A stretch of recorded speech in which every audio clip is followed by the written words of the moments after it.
Hello. Financial insight में आप लोगों का स्वागत है। आज का हमारा जो टॉपिक है, जो रिटायरमेंट फंड के बारे में है, कि आपको जो अगर प्रोविडेंट फंड कटती है तो आपको सर्टेन अमाउंट का एक पेंशन मिलेगा।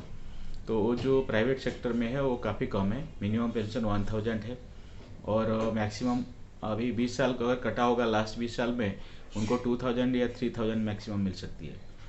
तो इस केस में आपको जो प्रोविडेंट फंड जिनका अभी कटा है और कट रहा है, वो एनपीएस कर सकते हैं एक्स्ट्रा। ठीक है, तो उसमें पेंशन आपको मिल सकता है। और दूसरा, जो कम एज का लोग है, जो मैं पहले कम एज के लोगों की बात करता हूँ, उन लोग एसआईपी भी कर सकते हैं रिटायरमेंट फंड के लिए। तो रिटायरमेंट फंड का ये फंडा है कि मान लें कि आप 30 ईयर्स तक किया तो 1000 का अगर एसआईपी आपका है तो 20% रिटर्न अगर मिल जाते हैं तो आपको 2 करोड़ 31 लाख रुपये इकट्ठा हो जाएगा और आपका सोल्यूशन हो जाएगा। रिटायरमेंट का कोई प्रॉब्लम नहीं होगा मिनिमम से मिनिमम। लेकिन फिर भी आप अगर एज के हिसाब से और एक्सपीरियंस के हिसाब से आप हमसे बात करते हैं तो हम उसी हिसाब से आपको प्लानिंग देंगे कि कितना अमाउंट आपका एसआईपी होना चाहिए। मिनिमम में आपको बताया। अगर अनऑर्गेनाइज सेक्टर में काम कर रहे हैं और पैसा काफ़ी कम है, कॉन्ट्रैक्ट में लेबर में काम कर रहे हैं, उनको प्रोविडेंट फंड भी कटती नहीं है या कटती है तो फिर बंद हो जाती है। फिर बहुत सारा ऑर्गेनाइजेशन चेंज होने के टाइम में उनका डिस्टर्ब हो जाता है। वो लोग खुद अपना रिटायरमेंट प्लानिंग करें। जैसे अटल पेंशन योजना है, उनके लिए बहुत ही अच्छा है। अगर 18 ईयर का एज का कोई जो एम्प्लॉय है तो वो अगर करता है अटल पेंशन योजना, तो उसको मिनिमम 270 रुपया में, 210 रुपया में, सॉरी 210 रुपया में अगर वो लाइफ 18 से लेकर 60 तक एज भरता है तो उसको 5000 मंथ पर मंथ पेंशन मिलेगा आजीवन। तो ऐसे ही अगर वो 40 एज में पहुंच गया हो तो 873 रुपीज़ उसको देना पड़ेगा और उसको आजीवन 5000 रुपीज़ का पेंशन मिलेगा। ये सरकारी के लिए है। जो लोग सरकारी में ज़्यादा विश्वास रखते हैं और अदर इन्वेस्टमेंट ऑप्शन को विश्वास नहीं करते हैं या फिर समझते नहीं हैं, तो इनके लिए ये प्लान है। और दूसरा, अगर 40 एज हो गया, ये अटल पेंशन योजना इनको नहीं मिल सकता, तो उनको फिर एनपीएस में जाना होगा या फिर म्यूचुअल फंड का रिटायरमेंट स्कीम में, बहुत सारा स्कीम है उसमें जाना पड़ेगा, या फिर जो है इनको इंश्योरेंस का प्लान में भी जाना पड़ेगा जहाँ पे पेंशन व्यवस्था है। तो उसमें से एक पेंशन है एचडीएफसी संचय प्लस, मैं आपको बता दिया था। तो उसमें आपको 40,000 का प्रीमियम पेमेंट करके हर साल 10 साल तक करेंगे तो आपको 75,200 10 साल के लिए पेंशन मिल सकती है। और दूसरा है ICICI gift plan, income plan, gift income plan. तो इसमें भी आपको अगर 1 लाख रुपया आप अगर 40 एज में पहुंच गए हैं या 50 एज में पहुंच गए हैं तो 1 लाख रुपया अगर आप पेमेंट करते हैं हर साल में एज ए प्रीमियम, तो आपको 10 साल तक पेमेंट करेंगे। 10 साल 11 साल छोड़ देंगे, 12 साल से आपको 1,93,000 रुपीज़ 10 साल के लिए मिलेगा। अराउंड 16,000 का पेंशन आपको 10 साल के लिए इंश्योर हो जाती है। तो ये जो स्कीम है आप उसका फ़ायदा ले सकते हैं। और 10 इयर्स का जो आप प्रीमियम पेमेंट करेंगे उसमें आपको जो है इंश्योरेंस मिलेगा 10 लाख का। अगर 1 लाख रुपीज़ आपने पेमेंट किया है और नेचुरल या कोई एक्सीडेंटल डेथ होता है तो जो नॉमिनी को है वो 10 लाख रुपीज़ मिल जाएंगे। ठीक है, तो उसके भी चार्ट जो है हम प्रोवाइड कर रहे हैं, आप देख सकते हैं। तो ये स्कीम आप ले सकते हैं। अगर 5 साल भी है आपके पास, लाख रुपया 5 साल के लिए डालते हो तो 95,000 आपको 10 साल के लिए मिलेगा। तो ये अगर 5 साल है, 55 में पहुंच गए तो ये स्कीम होगा। इसमें क्या फ़ायदा है कि अभी का जो इंटरेस्ट रेट ये लोग दे रहे हैं 5.69%, ये आपका जो 20 साल तक, ये 21 साल तक आपका फिक्स हो जाएगा।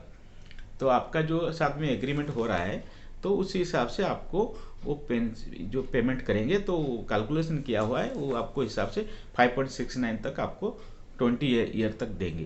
क्योंकि इंटरेस्ट रेट रिवाइज होने की चांस है, बढ़ने की चांस तो नहीं है। तो जो इंटरेस्ट रेट है वो कम होगा, तो उस टाइम में आप इसमें बेनिफिशियल रहेंगे। तो और जो अभी ये चीज़ आपने संचय प्लस है, ऐसे गिफ्ट इनकम प्लान है, ये आपको मैंने बताया, अटल पेंशन योजना बताया। अभी जो मास्टर स्ट्रोक है वो है आपका जो है म्यूचुअल फंड में सिस्टमेटिक विड्रॉल प्लान।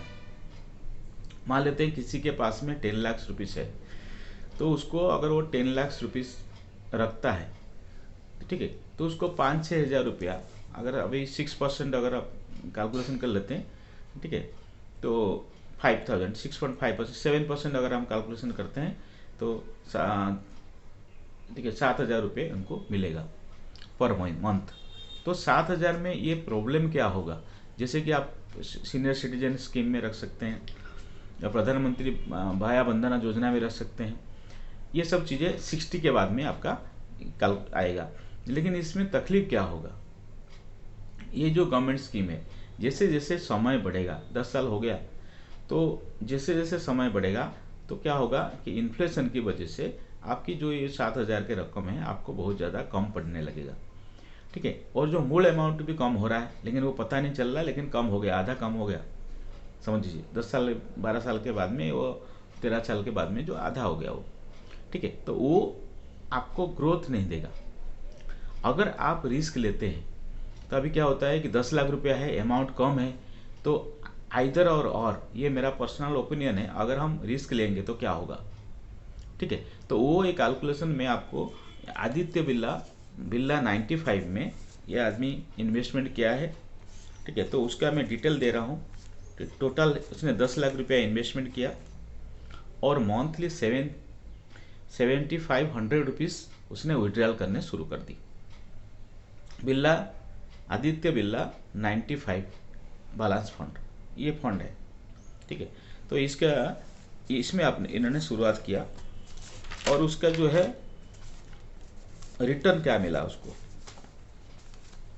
तो 10 लाख रुपए का इन्वेस्टमेंट मंथली विड्रॉल है 7,500, टोटल विड्रॉल हो गया 20,77,500 टिल जो 18 मार्च 2018 तक, ठीक है, 2018 तक उसने विड्रॉल किया।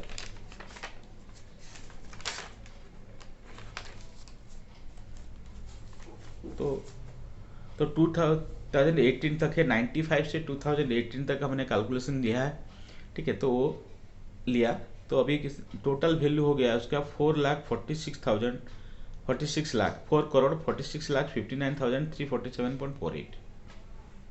तो ये विड्रॉल किया 20,77,500 और उसके बाद में भी 4,46,54,347.48 हो गया है। ये 21.11% का रिटर्न दिया है।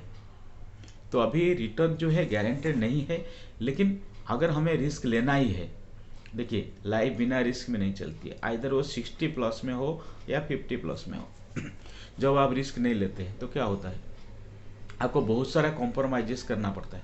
तो इससे अच्छा है कि रिस्क ले, ठीक है। तो रिस्क लेने से क्या होगा, आप 7,500 आपने लिया और बाकी का जो 10 लाख में क्या हो रहा है, तो NIB के साथ क्या हो रहा है, ऊपर नीचे हो रहा है मार्केट, ये ऐसे तैसे हो रहा है, ये सारे चीज़ को आप भूल जाइए, ठीक है। तो आप सिर्फ अपना पेंशन के ऊपर में कंसंट्रेट, 7,500 आपको हर महीने आ रहा है, उसके ऊपर देखिए, वैल्यू को भूल जाइए। तो क्या होगा, आप तो अच्छी तरह से जी जाओगे, प्लस मान लें कि 10 साल के बाद में जिंदा रहा तो क्या करें, ठीक है। तब आप ज़्यादा डबल कर सकते हैं आपका पेंशन को, क्योंकि आपके पास बहुत ज़्यादा पैसा हो चुकी है। पहले 5 ईयर्स में जो है आपको थोड़ा ज़्यादा डाउनग्रेड दिखेगा, और जब भी 10 साल 15 साल हो गया ना, इक्विटी फंड अच्छा एक्सपोनेंशियली ग्रोथ करता है, तो उस टाइम में आपको बहुत अच्छा फील होगा, और प्लस आपका जो पैसा आप पेंशन बढ़ा सकते हैं, ज़्यादा आपका एक्सपेंसेस भी उसमें कवर हो सकती है।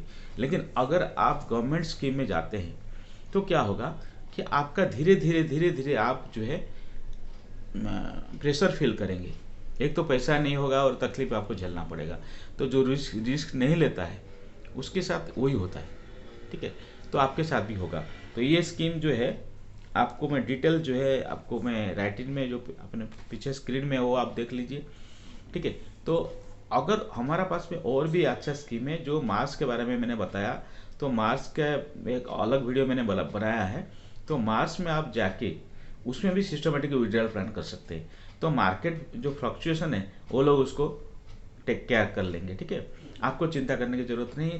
कभी एसेट एलोकेशन में ये लोग इक्विटी कम रखेंगे, कभी ज़्यादा रखेंगे, वो उनके ऊपर छोड़ दीजिए। आप अपना विड्रॉल लिमिट पेंशन लीजिए और बाकी सब छोड़ दीजिए। तो इससे क्या होगा, 16-17% में ग्रोथ करेगा और आपकी प्रॉब्लम्स अभी 5 साल 6 साल 10 साल के बाद में आपके प्रॉब्लम्स में आप फंसेंगे नहीं, आपका फंड भी ग्रो होगा और आप विड्रॉल भी करेंगे। लेकिन फिर भी आपको ये पर्सनल चॉइस है, आप जो इंश्योरेंस स्कीम चॉइस करते हैं या फिर पेंशन योजना जो है गवर्नमेंट का वो चॉइस कर सकते हैं, प्रधानमंत्री भाया बंधना योजना भी चॉइस कर सकते हैं, सीनियर सिटीजनशिप में पैसा रख के आप पेंशन ले सकते हैं, एन्युटी प्लान LIC में प्लान ले सकते हैं। तो ये सारे चीज़ आपकी चॉइसेस है।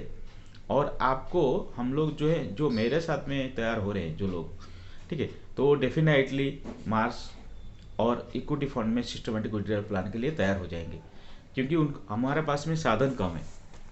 जब आदमी रिटायर करता है तो उस टाइम में बहुत सारा समस्या का समाधान करने के बाद में रिटायर करता है, तो उसके पास में इतना पूंजी नहीं होती है। तो अभी उस टाइम में इंटेलिजेंट मैनेजमेंट की ज़रूरत है, रिस्क लेने की भी ज़रूरत है। रिस्क तो कभी भी लेना ही पड़ता है, ठीक है। Okay, thank you.